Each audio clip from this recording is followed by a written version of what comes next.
I work from home as a freelance graphic designer. Most of my jobs are on tight deadlines, so I end up keeping late hours, drinking way too much coffee, and staring at my screen until 2 or 3 in the morning. Living alone makes it easier to keep that schedule without bothering anyone. It also makes the house unbearably quiet at night, which is probably why I've always had a habit of leaving little notes for myself. Notes such as reminders, ideas for projects, even just to eat something, scribbled down so I don't forget when I'm in the zone. That's why I did not think much of it at first. One night in late March, I'd finished a big project around 1:30 a.m. and decided to crash on the couch. When I woke up a few hours later, there was a sticky note on my desk that I don't remember writing. It was in my handwriting, but it did not look familiar. It said, "Don't forget to call Daniel about the pitch." I don't know anyone named Daniel. Well, I shrugged it off. I figured maybe I'd written it half asleep while brainstorming. It's embarrassing, but I've woken up to half-finished sketches on my desk before, so it wasn't worth dwelling on. A week later, I found another note. This time it was on the fridge, tucked under a magnet. It said, "Client meeting at noon. Prep the mock-ups." I don't do meetings. All my work is remote. The note wasn't signed, but the handwriting was undeniably mine. That was the first night I started to feel uncomfortable. It kept happening. Every few nights, I'd find a sticky note somewhere in the house. The messages were ordinary, but they weren't mine. Laundry in the morning. Groceries are low. Check the locks before bed. They were written like reminders, but not reminders I'd ever needed. By mid-April, the notes had started to change. One morning, I woke up to a neon yellow sticky note on my keyboard that read, "Stop staying up so late. He's watching." I sat there staring at it for a long time, trying to rationalize it. Maybe I was writing them myself and just forgetting. Maybe the stress was catching up with me. Maybe I'd finally gone crazy. But the handwriting was too neat, too deliberate. When I write things to myself, it's messy, rushed, and these looked intentional. That night, I set up my phone to record the office while I worked. I left it propped up on a shelf aimed at my desk. If I was sleepwalking or doing something without realizing it, I'd catch myself in the act. The recording ran for 6 hours. When I watched it the next morning, I saw myself typing, sketching, scrolling through reference images. Around 2:30 a.m., I stood up, stretched, and left the room for a few minutes. And that's when the office door opened again, but it wasn't me. The figure walked straight to the desk, leaned down, and placed a sticky note right on top of my sketchbook. The camera never caught their face. It glitched, just a second of static, like the file had been corrupted or something. When the picture cleared, the figure was gone, and the note was sitting there. I did not touch it for a long time. When I finally picked it up, it said, "Don't ignore this one. Midnight tomorrow." The next day was the longest day of my life. Every creak of the house made me jump. I couldn't focus on my work. I couldn't eat. Couldn't think about anything but the clock. When midnight finally came, I locked myself in the bedroom with my phone in one hand and a hammer in the other. Nothing happened. No voices, no notes, no figure on the stairs. I finally fell asleep close to dawn, exhausted. When I came downstairs that morning, there was a sticky note on the inside of the front door. It said, "You wasted it." That was 2 months ago. I don't leave notes for myself anymore. I don't even keep sticky pads in the house. But every few days, I'll find one anyway. On the fridge, on the desk, on the bathroom mirror. Always in my handwriting. The last one was 2 nights ago. It said, "You're running out of time." As I write this to you, I have no idea what to do next.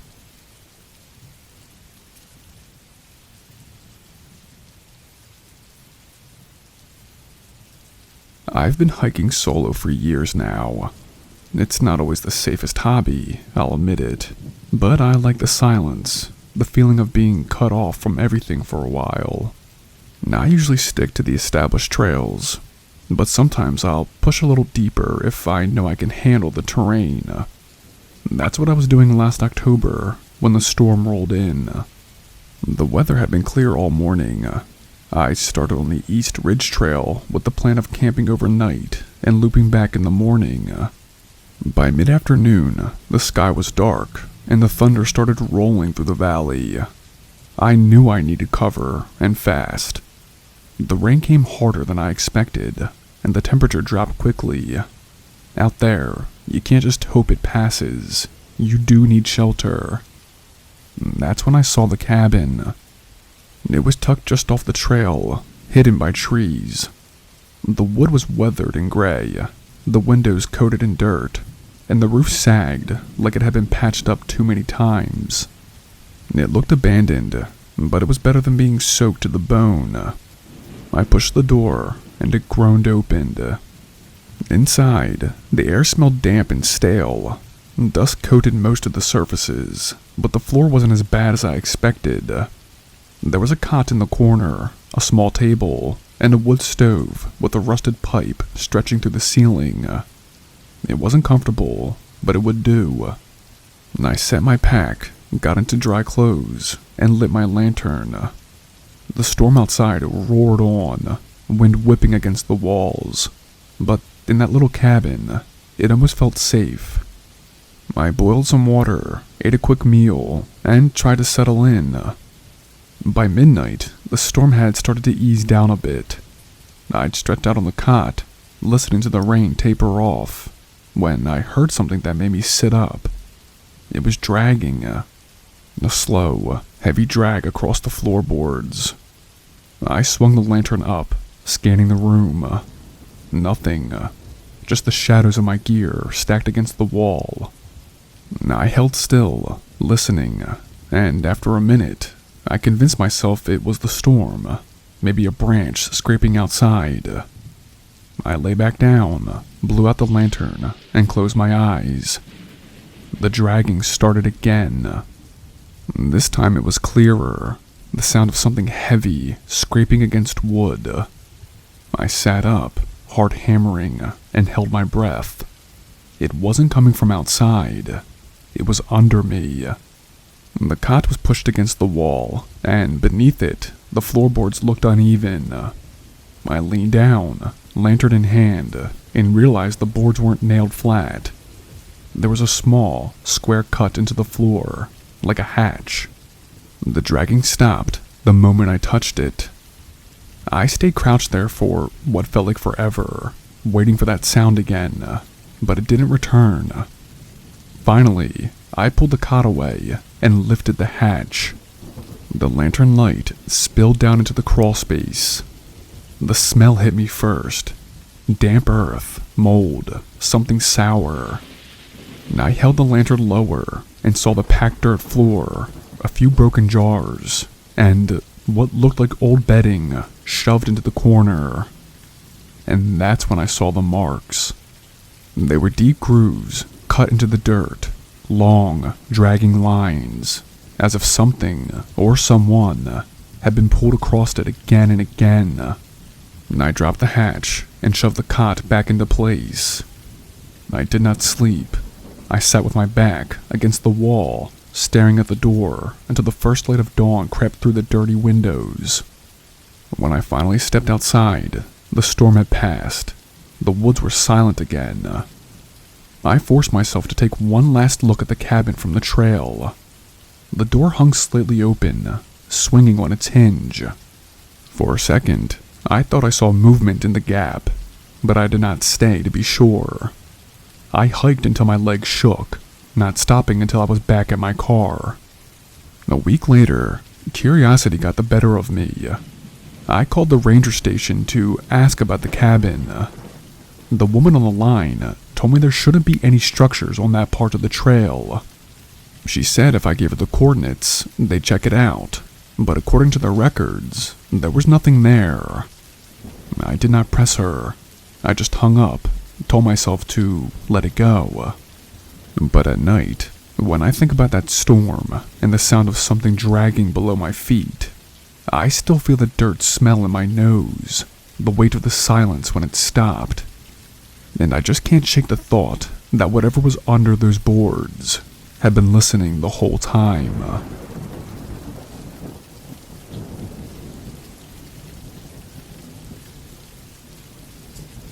I've had a TikTok account for a few years now, mostly to scroll at night when I can't sleep. I post every once in a while, but it's nothing serious. Just little videos of my dog, or cooking experiments that flop half the time.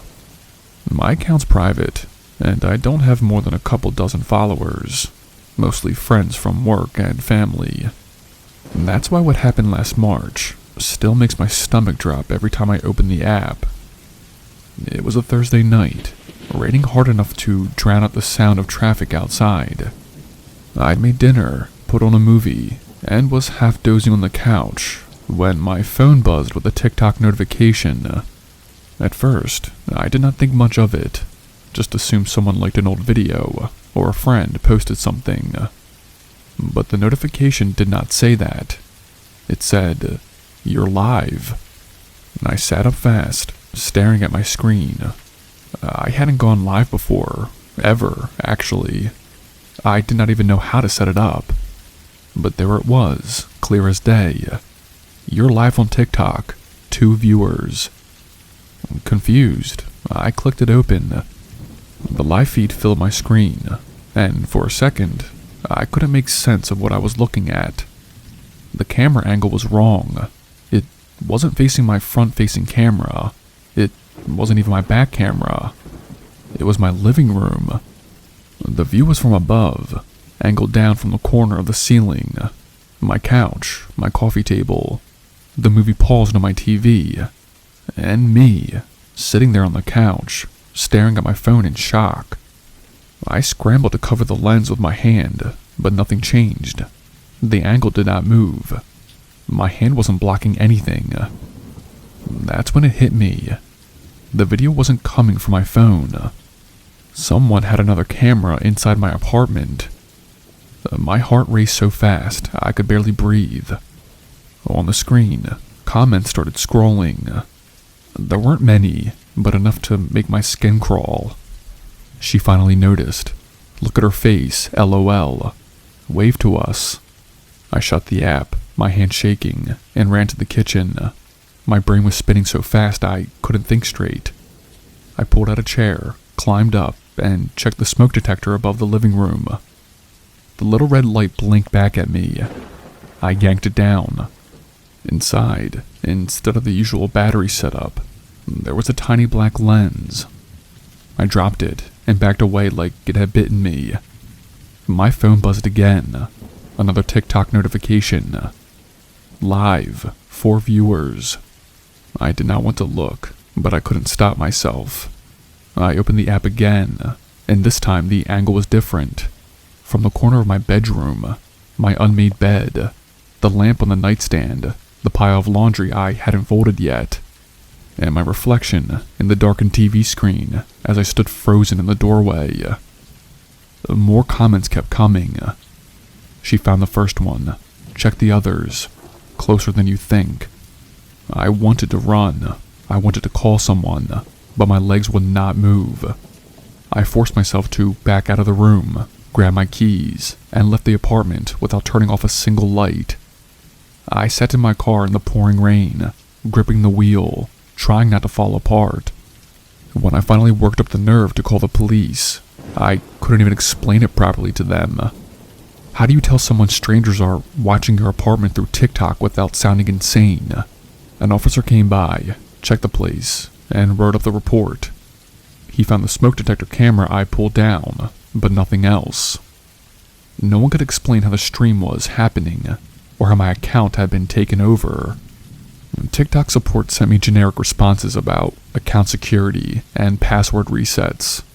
None of that stopped the notifications, though. For 3 nights straight, every time I tried to sleep, my phone would buzz at 2:14 a.m. You're live. I never opened them again. 2 weeks later, I moved out. I left most of my stuff behind because I couldn't stand the thought of what else might have been tampered with. And even now, in a different apartment, different city, different phone number, I sometimes wake up in the middle of the night, convinced I can see that same angle from the corner of the ceiling. And the worst part? I still get TikTok emails to the account that I deleted. Your livestream was a success. 214 viewers.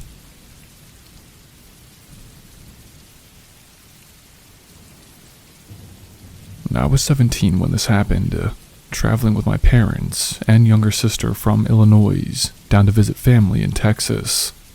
We've been driving all day, the kind of endless interstate where every town looks the exact same, and by the time the sun set, we were all pretty hungry and exhausted.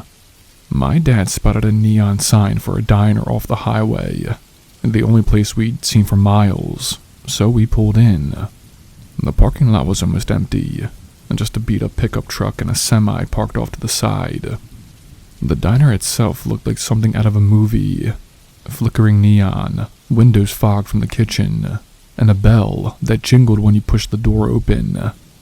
Inside, the place smelled like old coffee and frying oil. A jukebox in the corner played faintly, but otherwise it was quiet. We slid into the booth by the window. A waitress came over almost immediately. She was in her 30s, maybe, with blonde hair pulled back in a messy bun, and a uniform that looked like it had been washed too many times. She smiled, a little too widely if you ask me, and set down the menus. "Where you folks headed?" she asked, like it was the most natural thing in the world. "Texas," my dad said. "Still got a long way to go." She nodded, scribbling on her pad. "You driving all night?" Something about the way she asked made me shift uncomfortably. My mom answered before my dad could. "We'll see how far we get." The waitress kept her eyes on my dad as she wrote down the drink orders. "Long drive like that, gotta be careful. People get tired on these roads. Easy to run off the shoulder." It wasn't what she said exactly, but how she said it. Like she was warning him, not making conversation. She came back with waters and leaned her elbow on the table, asking more questions. Did we take I-40 down? Did we plan to stop in Oklahoma City? Where were we staying that night? My mom's polite smile never wavered, but under the table she tapped her fingers against her thigh, her nervous habit. I remember my dad answering vaguely, saying things like, "We'll figure it out," and "haven't decided yet." But the waitress did not let up. She seemed especially interested in how tired we were. At one point she even said, "Sometimes people get stranded on those back roads. It's real hard to get help after midnight." When she finally walked away, my mom leaned across the table and whispered, "Don't tell her anything else." My sister was too busy coloring on the kids' menu to notice anything, but I felt uneasy the rest of the meal. The food came out fast, like they wanted us in and out. While we ate, I noticed two men in the back booth. I hadn't seen them when we came in first. They weren't eating, just sipping coffee and watching the room. One of them wore a baseball cap low over his eyes, and the other had a scruffy beard. Every time I glanced up, one of them was looking at us. When the waitress brought the check, she placed her hand on the table and said, "Drive safe now. Don't push too far tonight. Best to stop while you're ahead." We left cash and hurried out. My dad did not say anything until we were back in the car with the doors locked. "That was strange," he muttered, starting the engine. We pulled out onto the highway, the diner's neon glow shrinking behind us. I glanced back once and saw the two men come out, getting into the beat-up pickup parked near the front door. An hour later, their headlights appeared in the rearview mirror. At first, I thought it was just a coincidence. Highways can be lonely, and maybe they were heading the same direction. But every time my dad changed lanes, they did too. When he slowed down, they slowed down. After 15 minutes of this, my mom said quietly, They're following us. My dad tightened his grip on the wheel. I know. The truck stayed with us for another 20 miles. We passed exit after exit, but my dad didn't pull off. He did not want to lead them to a gas station or rest area where we would be cornered. My sister finally looked up from her tablet and asked my mom why she looked so tense. Nobody answered her. Eventually, we saw signs for a larger town up ahead, not just a gas station or a motel, but an actual city with lights that stretched into the distance. My dad took that exit. The truck followed for a moment, then suddenly slowed and turned back onto the highway. We didn't breathe until we were parked at a brightly lit gas station, surrounded by other cars. My mom turned in her seat and looked at all of us. "We're not stopping anywhere remote tonight. We'll find a hotel in town," she said. And that's exactly what we did. My dad parked right under the hotel front lights, and we went inside together.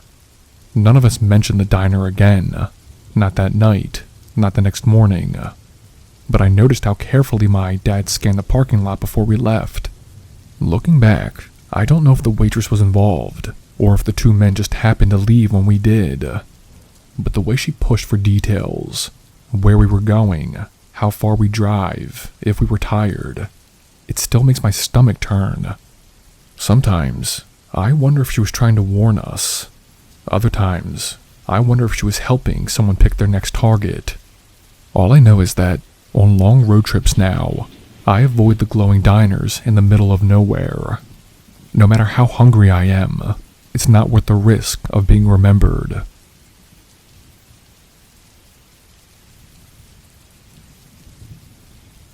I grew up in a small town where every October meant the harvest fair. It wasn't much compared to big city events, but for us, it was a big deal. Hay rides, food stands, little rides brought in on trucks, and all the booths where you could win cheap prizes. I hadn't been to it in years, but last fall, I went with my girlfriend, mostly for nostalgic purposes. The place had not changed. The same string lights draped across the midway, the same smell of fried dough and kettle corn in the air. It was perfect. The kids would run by with sticky fingers, teenagers clustered by the rides, and parents stood in line for their cider. It felt safe, familiar, almost too ordinary. We wandered through the booths, laughing at the rigged games. Most of the prizes were usual: plastic toys, candy, stuffed animals with loose stitching. And at one stand, a man with a wide grin kept calling out to us. He was middle-aged, maybe mid-40s, wearing a trucker cap and a flannel shirt. His booth was set up with milk bottles, stacked in a pyramid, and a bucket of baseballs. Knock them all down, you win a prize. Now, I hadn't thrown a baseball in years, but the guy was persistent, so I paid for 3 tries. My first throw missed completely. The second clipped the top bottle, but didn't topple the stack. On the third, I managed to knock them all over. The man clapped loudly and made a big show of it. "Winner," he called out, holding up a large stuffed animal, a brown teddy bear with a crooked smile stitched across its face. My girlfriend laughed, saying she was too old for carnival toys, but she tucked it under her arm anyway. We spent the next hour walking the fairgrounds, eating and watching kids on the rides. Nothing about the night seemed strange. It wasn't until later, back at her apartment, that she noticed something odd. She set the teddy bear on the couch, and as she shifted it, the light from the lamp caught something behind its button eye. She frowned and leaned closer. "Is that glass?" I picked the teddy bear up and angled it toward the light. Behind the shiny black button was a tiny lens. Not just a decorative piece, an actual camera lens, no bigger than the head of a pin. My stomach tightened. We cut open the seam carefully with scissors. Inside, behind the cheap stuffing, was a small device. A battery, a chip, and the lens wired through the bear's eye. Whoever made it knew what they were doing. We sat there in stunned silence. It wasn't a toy. It was a hidden camera. My girlfriend's first thought was that it might not even work. Maybe just a broken piece someone shoved in it. But when I pulled the battery out, it was warm. That meant it'd been running. We debated what to do. Part of me wanted to drive straight to the police station, but another part wanted to go back to the fair and confront the man who gave it to us.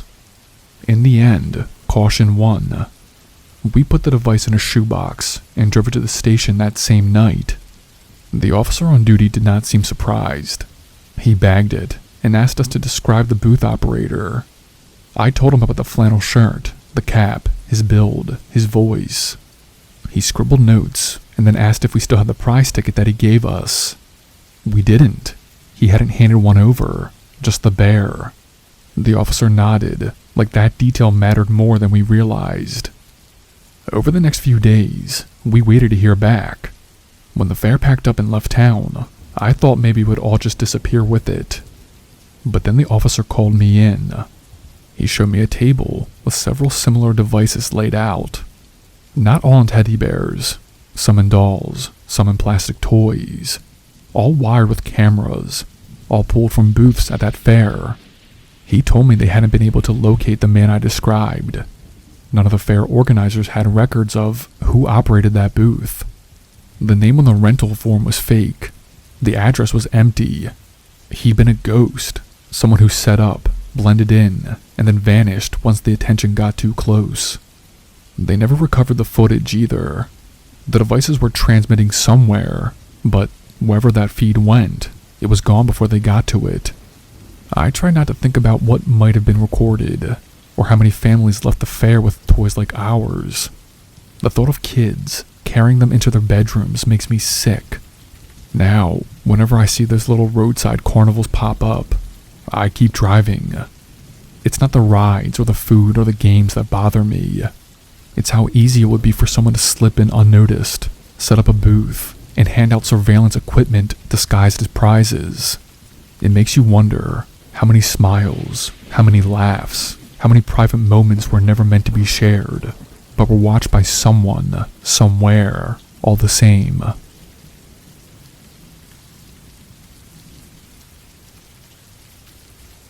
It was the middle of October, and my friends convinced me to go to one of those seasonal corn mazes that pop up every fall.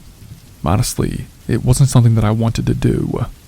I never liked the gimmick of getting lost on purpose, but I tagged along because everyone else thought it would be fun. The farm had it set up like a small carnival.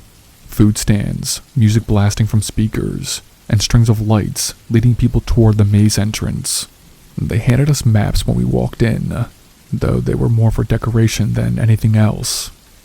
The stalks towered overhead, the paths were narrow, and once you stepped inside, the outside world disappeared. My friends decided to split up, racing to see who could find the exit first. I hesitated, then gave in. It sounded simple enough to me. At first, I tried to enjoy it.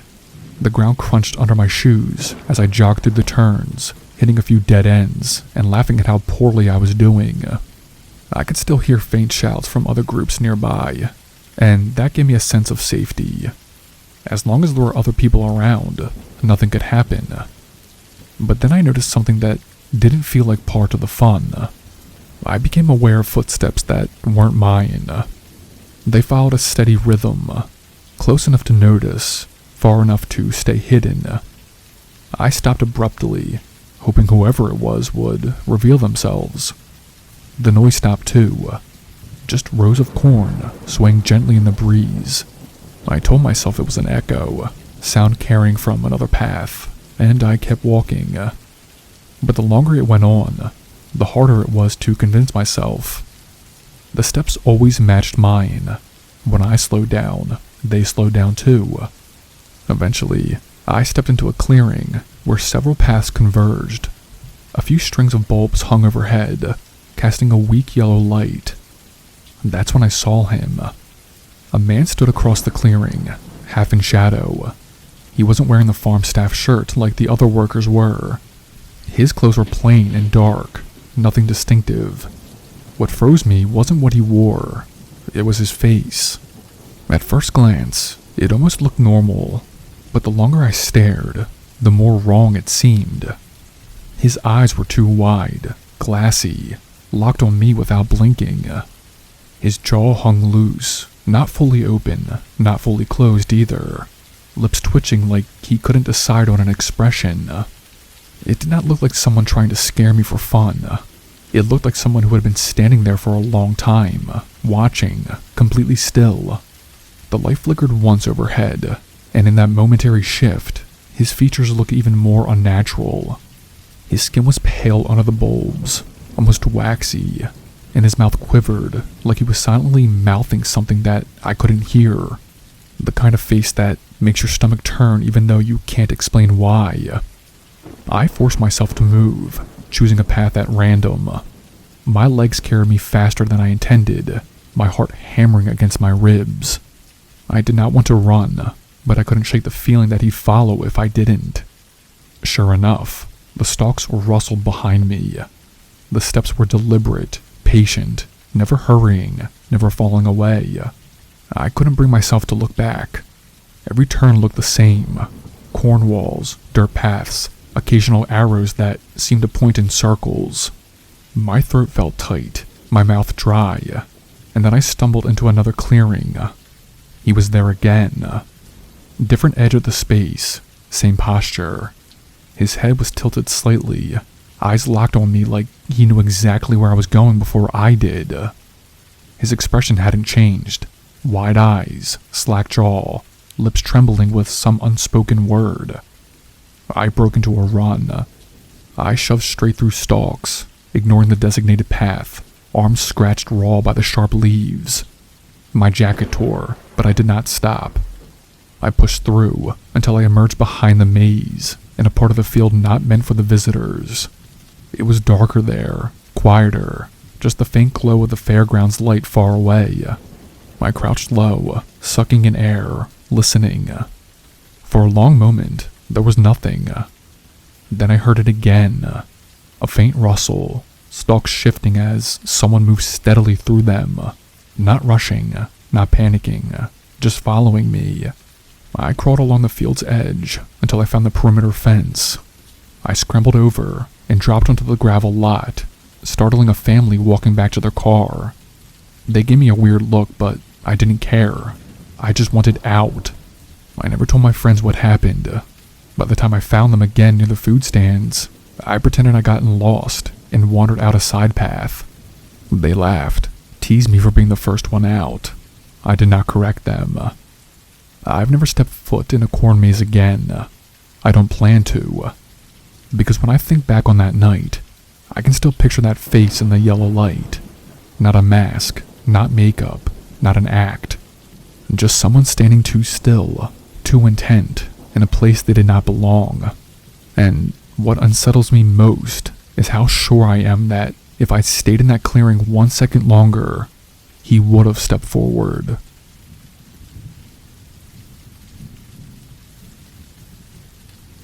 Last October, I went to a bonfire out in the woods with some people from school. I wasn't super close with most of them, but one of my friends had invited me, and I did not feel like sitting in my dorm all night. The plan was simple. A guy with a pickup brought wood out to a clearing behind some farmland. Everyone chipped in for cheap beer, and we just hang around the fire until late. By the time I got there, the fire was already going. It was big enough that you could feel the heat a few feet back, and the sparks were floating up in the dark. There were probably 12 or 15 of us there, all spread around in a circle, standing or sitting on coolers. I recognized a few faces from classes, but not enough to feel comfortable, so I mostly kept to myself and just listened to people talk. At first, everything felt normal. People were laughing, drinking, throwing extra branches on the flames. But after a while, I started noticing how quiet it was once the talking died down. Normally, when you're out in the woods at night, you hear bugs, wind, something. Here it just felt like the fire was the only thing making sound. It made me feel weird, like everything outside that circle was waiting for something. I thought I saw a movement past the tree line a couple of times. Just little things, like weeds shifting, or a darker patch between the trees, but enough that I kept glancing back at it. One girl next to me caught me looking, and asked what I was staring at, and I just shrugged it off. I did not want to sound paranoid. Then the fire started burning lower, and the shadows around us got heavier. That's when I definitely heard it. A stick snapping somewhere past the circle. Everyone else kept talking, so maybe I was the only one who noticed, but it was sharp enough to make me stiffen. The guy who brought the wood said he had more in his truck, and a couple people followed him to help grab it. They disappeared down the path, leaving us in the dim light. For those few minutes while the fire was low, I couldn't shake the feeling that someone was out there. I kept telling myself it was probably just an animal, but the sound of footsteps is different. You can tell the difference when you've walked enough trails. When they came back and tossed the wood on, the flames jumped higher, and that's when I saw him. There was a man, crouched just behind one of the trees. I don't know how long he'd been there, but when the firelight shifted, it lit his face for half a second. It's burned into my head. His skin looked pale in the firelight, but what really stuck with me was his expression. He wasn't smiling, but his mouth hung open just slightly, and his lips were trembling like he was trying not to move. His eyes were wide and fixed straight on us, not blinking, no looking around, just locked in. I turned away quick, hoping no one noticed how freaked out I was, and when I finally looked back, he was gone, or at least he'd moved out of the fire's reach. The rest of the night, I barely said a word. People kept laughing and drinking, but every time the fire died down a little, I felt that same crawling on the back of my neck, like he was still out there, waiting for the dark spots. At one point, I thought I heard footsteps circling us slowly, crunching leaves just out of sight. Eventually, people started leaving. A few stayed, but I told my friend we needed to get out of there. He rolled his eyes and said I was overthinking, but I did not care. We grabbed our stuff and walked the trail back toward the cars. That walk was awful. It was colder by then, and the moon barely came through the branches. I kept hearing something behind us, steady and deliberate. Not rushing, not close enough to see, but there. I forced myself not to turn around. When we finally broke out of the trail into the gravel lot, I felt this huge wave of relief. My friend thought I was being dramatic, but I knew I had not imagined it. As he unlocked his car, I did glance back one more time. That's when I saw him again, standing at the edge of the trail, just beyond the lot. Not hiding this time, not crouching, just standing there with his head tilted, watching. I yanked the door shut as soon as I got in. My friend saw him too, because he stopped talking and just stared through the windshield. The guy did not move closer. He just raised one hand slightly, palm out, almost like he was acknowledging we saw him. Then we backed out and drove away, headlights catching the empty trees. I haven't gone to another bonfire since. Every fall, people ask if I'm coming out for one, and I just say I'm busy. The truth is, I can't get that face out of my head. That blank, frozen expression, and those eyes that never blinked. I don't think he was trying to scare us. I think he was waiting for the right moment to step in.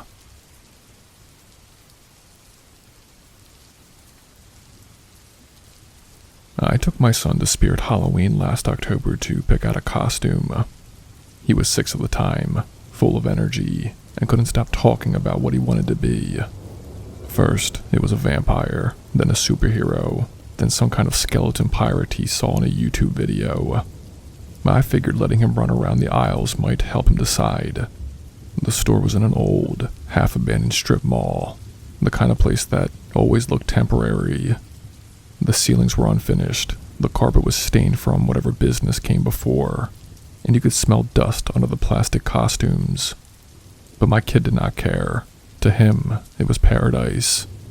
We walked through the aisles, weaving past shelves stacked with cheap masks, capes, and rubber weapons. He kept pointing things out, asking if we could afford them, switching his mind every 2 minutes. I laughed it off, telling him to pick one and stick with it. And at one point, I turned my back to check a price tag. I could not have looked away for more than 10 seconds. When I turned back, he was gone. And at first, I thought he just ran into the next aisle. I called his name, expecting him to pop out grinning, holding another ridiculous mask. Nothing. I walked quickly down the row, scanning left and right. Still nothing. My voice got sharper, louder. Evan. A couple of shoppers looked at me, then went back to what they were doing. My chest tightened. I moved faster, checking every aisle, but there was no sign of him. In the span of maybe a minute, my son had completely disappeared. I flagged down an employee, a teenager wearing a plastic skull necklace and looking like he'd rather be anywhere else. I told him my son was missing, and he just blinked at me before muttering, "Oh, let me get the manager." The manager came out from behind the counter, an older guy, balding, clearly stressed. When I explained, he immediately had the staff start searching. One girl went to check the back, another started combing the aisles. I circled the store again, my heart pounding, calling my son's name loud enough that everyone was staring now. And still, nothing. Then, maybe 10 minutes later, I turned toward the checkout area, and there he was. Evan was just standing by the counter, calm as ever, holding a mask in his hands. I rushed over and grabbed him. I kept asking where he'd been, why he didn't answer me. He looked confused. He said, "I was right here." I shook my head. "No, you weren't. I've been looking everywhere for you." He shrugged at me like it didn't matter. That's when I noticed the mask he was holding. It was a cheap, rubbery thing. Pale skin, hollow black eyes, an exaggerated grin. I did not remember seeing it in the store before. The tag was not even a normal Spirit Halloween tag. It looked like someone had stapled a plain white sticker to it, with the price written in marker. "Where'd you get this?" I asked him. Evan hesitated. Then he said, "The man gave it to me." My stomach dropped. "What man?" He just repeated, "The man wanted me to try this one." I scanned the store. Customers, employees. No one had a place. I grabbed the manager and demanded to know if anyone had given my son a mask. He shook his head, said no one would do that. He offered to check the security cameras, but admitted they did not have coverage in every aisle. Just a couple pointed at the doors and the registers. When he pulled me to the back office, we scrolled through the footage. The last time Evan was clearly visible, he was by my side, darting toward a rack of costumes. After that, there was a 10-minute gap where he did not reappear anywhere. Then suddenly, there he was, in the corner of the frame by the counter, holding the mask, alone. I asked my son again and again who he had been with. His answer stayed the same. The man. No description, no details, just those 2 words. I took the mask from him and handed it to the manager. I told him to check it, see if it was part of their inventory. He looked at the tag and shook his head. "We don't use these. This isn't one of ours." I left the store shaking, clutching my son's hand so tightly that he complained about it. For days afterward, I couldn't stop thinking about it. How does a child vanish in a store full of people and then reappear without anyone noticing? Who was this man he kept talking about? I called the store later that week to follow up. The manager said they'd gone through the shelves. They couldn't find that kind of mask anywhere. I do not let my son out of my sight in public anymore. Not for a second. Because in those 10 minutes, something happened I can't explain. Something no one can explain. And whatever it was, it left us with one thing I'll never forget. A mask that did not belong, and my son's calm little voice saying, "The man wanted me to try this one."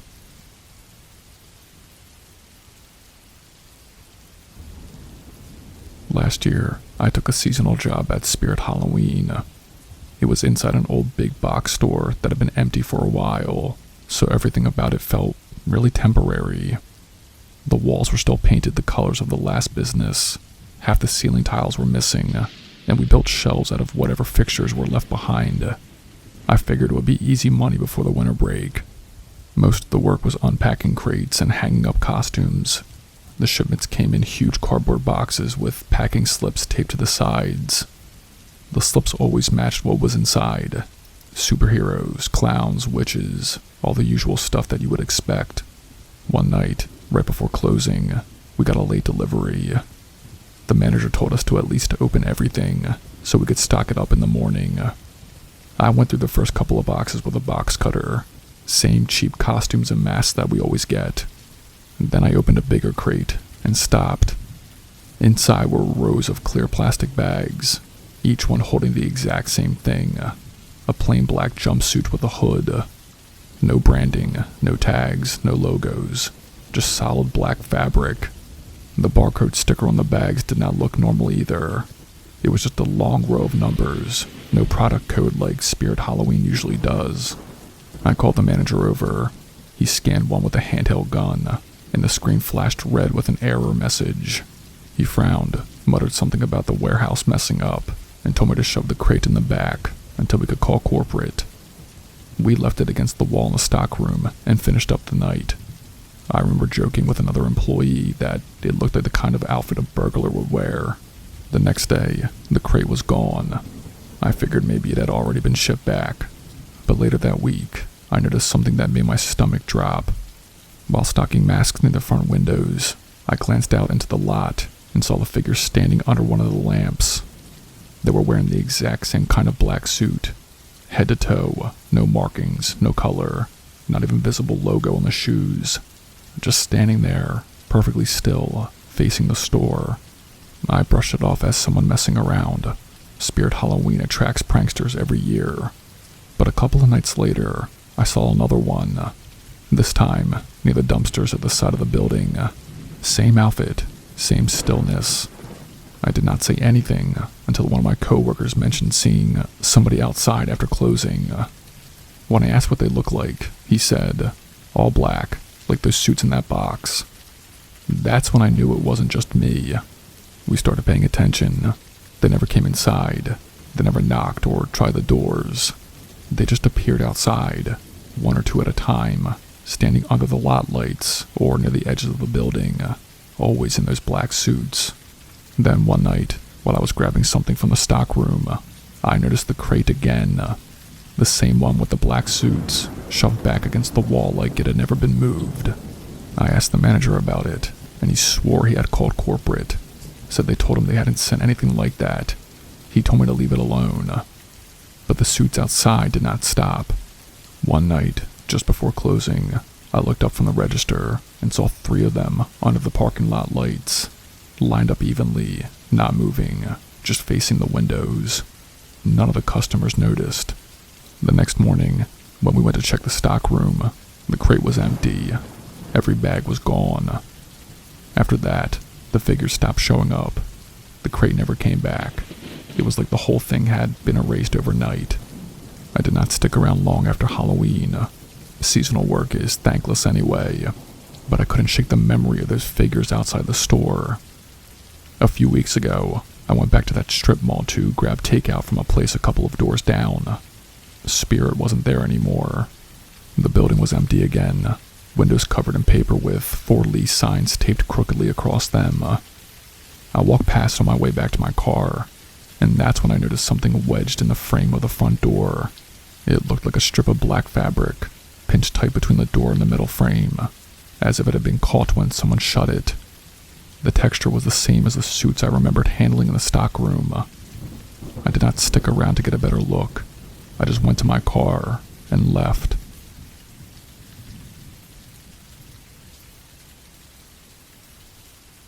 I worked a seasonal job at Spirit Halloween last year. It wasn't glamorous, but I was broke and needed quick money, so I took the night shifts, unloading trucks and cleaning up before closing. The store had taken over an old grocery space, and everything about it felt half-finished. Racks bolted together loosely, dusty ceiling vents, flickering lights. One night, me and another guy on staff, Kevin, got stuck with trash duty. That meant breaking down boxes, hauling bags out to the dumpsters behind the building, and trying not to breathe too deep because the smell back there was just awful. And it was late, maybe half an hour before closing, when we wheeled 2 carts of trash outside. The lot behind the store was pitch black, except for one buzzing lamp above the loading dock. You could hear cars from the highway in the distance. but otherwise, it was dead quiet. I climbed up onto the side of the dumpster to toss a bag in, and that's when I noticed another one already sitting inside. It wasn't one of ours. Ours were clear, filled with costume packaging and hangers. This was a type of heavy-duty black bag, tied up with duct tape. At first, I did not think anything of it, maybe left over from the grocery store that had been here before. But Kevin spotted it too. He climbed up and said, "We should move it. Manager does not want us mixing trash." When he tugged at the top, the bag ripped open. Inside weren't costumes or plastic or anything like that. There were clothes, real clothes, dirty ones, a child's jacket with grass stains on the sleeves, a pair of sneakers with the laces tied together. What made it worse were the names were written in marker on the tags, like parents do for school clothes. And Kevin swore under his breath and ripped the bag wider. More stuff tumbled out. A paramedic's shirt with patches torn off, a police-style jacket missing its badge, a bloodied apron. Some of the fabric was stiff, like it hadn't been washed in years. We both stepped back, not sure what to say. I told him we should call the manager. Kevin shook his head. "You think he's gonna care? It's probably just donations somebody dumped." But it did not feel that way. These weren't thrift store leftovers. They were too personal. Some of the items looked worn down to nothing. Others looked almost new, but ruined with stains. I reached into the pile, against my better judgment, and pulled out a small backpack. Inside were notebooks and crumpled papers. The name on the front flap did not match the one on the jacket. Different kid, different handwriting. That's when Kevin muttered, "We shouldn't be touching this." He shoved the bag deeper into the dumpster and pulled the lid down hard. We rolled the carts back inside and did not talk about it the rest of the night. But I couldn't get it out of my head. Who throws out bags of personal belongings behind a spirit Halloween? Why duct tape it shut? The next day, I went to check. The bag was gone. The dumpster was empty, except for our usual trash. When I asked Kevin about it, he just shook his head. "Forget it. Seriously, you don't want to mess with whatever that was." I tried, but a week later, during another trash run, I saw something that froze me. Wedged between two broken down cardboard boxes was another bag. Same kind, black plastic, tied with duct tape. My stomach dropped. I told myself it had to be a coincidence. I did not open it this time. I couldn't. I just pushed the cart back inside and pretended I hadn't seen it. But here's the part that sticks with me the most. A couple of weeks after the store closed for the season, I drove by to see the place being cleared out.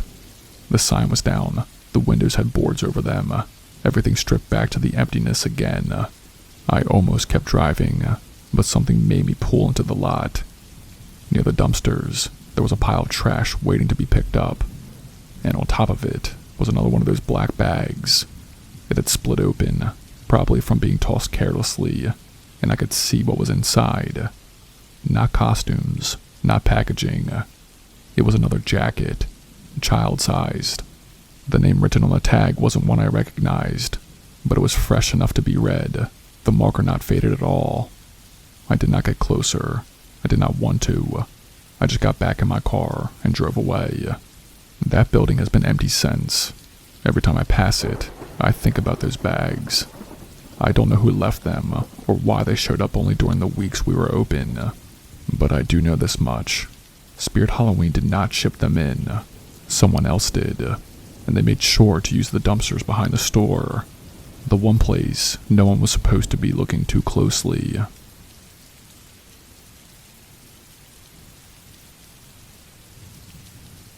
Last October, my friends and I decided to go to one of those haunted hay rides. It was a small operation, run by a family farm about a half hour outside of town. Nothing glamorous, just a tractor pulling a flatbed trailer with bales of hay lined up for seats. They had actors in masks hiding along the trail, and people jumped out with fake chainsaws to spook the riders. There were probably 20 of us on the wagon when it started. Mostly families with kids, a few teenagers, and groups of college kids like us. The night was cold, and you could see your breath in the air. I remember pulling my hoodie tight and sitting near the back corner with my girlfriend, while two of our friends sat across from us. The first part of the ride was fun. Corn stalks brushing against the sides, costume workers screaming from behind trees, the kind of cheesy scares that you would expect at a hayride. Everyone was laughing and yelling. The tractor lurched every now and then over bumps in the dirt path, but that just added to the atmosphere. Then about halfway through, things changed. The wagon hit a rut in the ground, harder than before. I heard a thud and a scream. At first I thought it was part of the act, but when I looked to the side, one of the girls, maybe 17 or 18, was gone. She had been sitting near the edge, and it looked like she'd been tossed right off the side. Her friend started shouting for the driver to stop, but the music blasting from the speakers drowned out everything else. The tractor just kept rolling forward like nothing happened. People started yelling louder, waving their arms. My girlfriend and I joined in, trying to get the driver's attention. The guy never turned around. It was like he couldn't hear us at all. By the time the ride finally slowed at the next scare zone, we'd already gone a good distance. Her friends jumped down immediately and started running back down the trail. A few others followed, including me. The dirt path was uneven, lit only by dim strings of bulbs nailed to the poles along the way. We jogged back, calling her name, phones out with flashlights on. After a few minutes, we reached the spot where she had fallen. Her phone was lying in the dirt, screen cracked but still lit. Her shoe was a few feet away, twisted like it had been yanked off as she fell. But she wasn't there. We fanned out along the edge of the trail, shining our lights into the cornfield and the tree line. Her friends were crying, shouting for her to answer. Nothing came back. No rustling, no voice, no sign she was nearby. And after 10 minutes, someone said we should call 911. The ride had kept going, so the tractor was long gone by then. We had no choice but to head back on foot toward the farm's entrance. When we got there, the staff acted like they didn't believe us. The driver claimed he hadn't seen or heard anything, and the owner said the ride was perfectly safe, that no one had ever fallen before. He told us maybe the girl had wandered off to scare her friends. But that didn't make sense. Her friend was cracked in the dirt. Her shoe was ripped half off. Nobody wanders away from that. The police showed up eventually. They searched the trail and the fields on both sides. We waited near the barn, where people were still buying cider and laughing like nothing had happened. It felt surreal. Two completely different realities happening at once. After a couple of hours, the police came back. They did not say much to us, just thanked us for reporting it, and told the family they needed to shut down the ride for the night. The girl's friends left with officers to give them statements. Here's the part that stuck with me. The next morning, I checked the local news expecting to see something about a missing girl. There was nothing. I kept checking for days. Still nothing. No reports, no name, no mention of police searching the farm. When I asked the friends I'd met that night if they'd heard anything, they said they'd been told to stop talking about it until the investigation was done. But weeks went by, and it never showed up in the public anywhere. The farm reopened the hayride the following weekend, like nothing happened. I drove by once out of curiosity, and the place was packed with families again. I never saw the girl's name in the paper. I never saw her face on a missing persons flyer. All I can picture is that shoe in the dirt, her phone cracked on the ground, and the way everyone's screams were drowned out by the tractor's engine and music. I haven't been on a hayride since.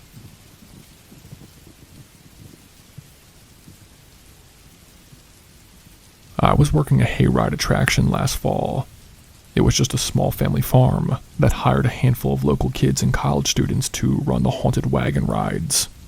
We sold cider and donuts out of the barn, kept a tractor hitched to a flatbed, and drove people through the cornfields at night while a couple of actors in masks jumped out at them. It was easy work, and at the time, I figured a paycheck was a paycheck. One Saturday, I pulled the closing shift. The rides ended around 11, and by then most of the guests had already trickled out. The families left first, then groups of teenagers, until a few stragglers were still hanging around the fire pit finishing their cider. By the time I finished sweeping the barn floor and helped loading the last of the trash bags, the place was practically silent. The air smelled like wet corn and smoke. I was walking back toward the equipment lot to grab my bag when I noticed the tractor. It was parked where we always left it at night, hitched to the wagon, but there was someone sitting on the seat. The floodlight over the barn did not reach that far, so all I could make out was a dark figure, hunched forward like they were waiting for something. At first I rolled my eyes, figuring it was one of the local kids trying to get a laugh. Every season we had people sneaking in after hours to mess around in the fields.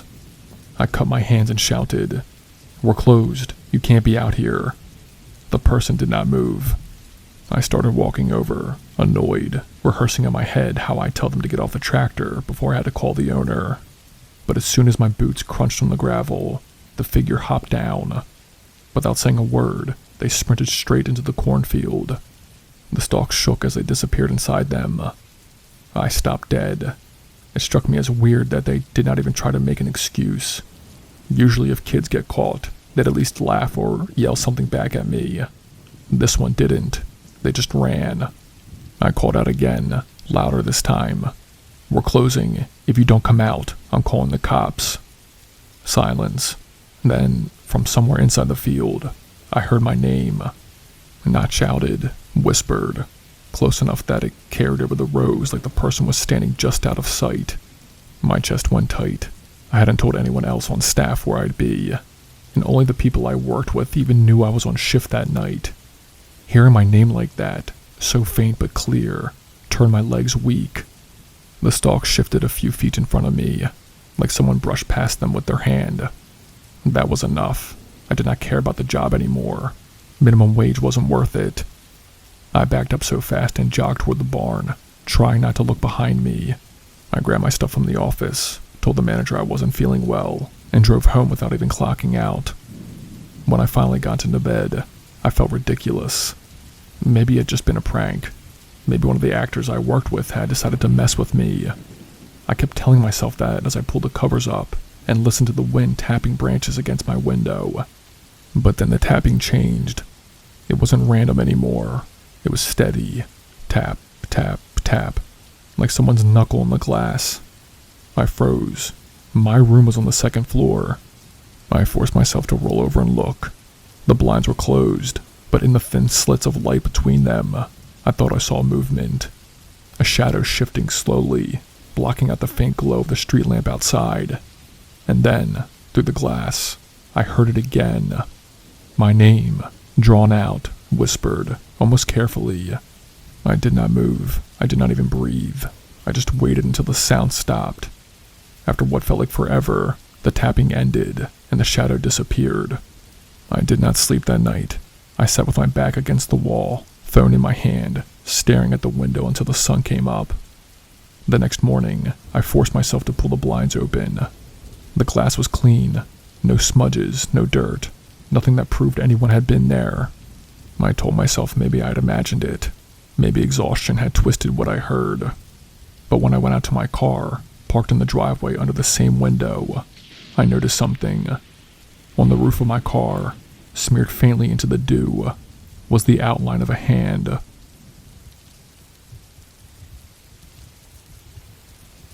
Hey, what's up guys? It's Spooky, and thanks for watching the video.